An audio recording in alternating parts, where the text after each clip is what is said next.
dursa akkam jirtu ummata hundaani hundi kaabaaf kibbaa bahaa fi dhihaani aadaa oromooti kiyya sagantaani hunduu galatooma carraa argadheeni waan beeku barsiisu kan kootii gaheeni oromoota hundaa kan qabu fardeeni midhaagina sabaa calanqee ummataa bareedu mul'isu kaawwachuun uffata aadaa afaan ufii ummanni dubbata aadaan midhaaksitu ummata tokkooti gosti aadaa nyaataa kan akka cuukkooti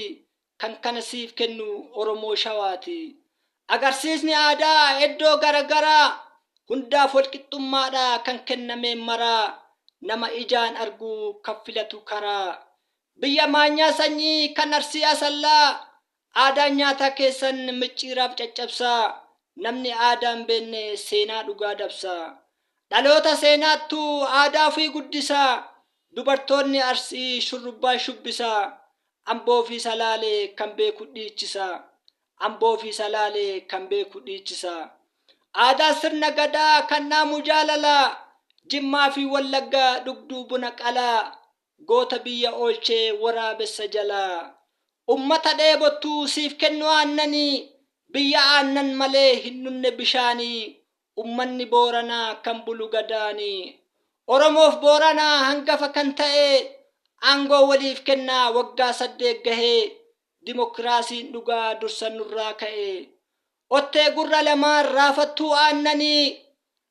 marqa mooqaa nyaatu bassanii dhadhaanii booranaan tokkumaa kan gujiis aadaanii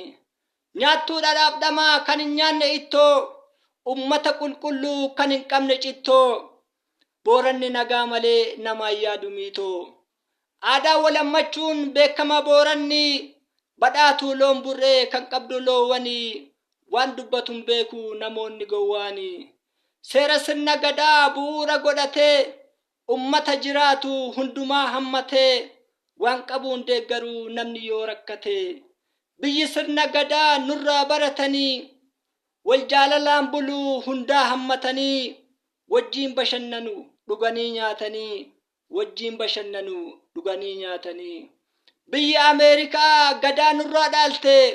sirna dimokiraasiin wajjachuuf kan yaalte kanaaf waan hundaanii biyya hundaa caalte adunyaa wal ga'ee sirni gadaa margee biyya dhugaaf du'u ummata harargee jimaan namni qaamu achitti kan marge jimaan namni qaamu achitti kan marge uffanni irreechaa aadaa keenya ibsu kunuunfachuu qabdu waa seenaa kee cimsu aadaa kee eeggadhu hamma ija libsu aadaa kee eeggadhu hamma ija libsu irreechi nagaa eddoo falaaf kadhaa yaa ummata baalee nyaattuu dammaaf dhadhaa biyya uumama seenaan oromiyaaf haadha naannoo seenaa qabdu dhakaa fi bishaanii kan waan hundaan tolchee bareechee uumaanii walqasoofu marii kan jiru dhugaanii dirree Sheek Huseenii eddoo kadhaaf seenaa midhaagina keetii faranjii siddeemaa osoo kana qabnu maaliif ala ceenaa osoo kana qabnu maaliif ala ceenaa uffata buburree dubartoota walloo hangafa baandiidha baandii afran qalloo seenaa himee fixu oromiyaa bal'oo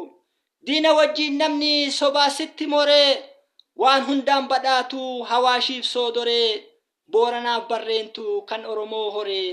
booranaaf barreentu kan oromoo horee galatooma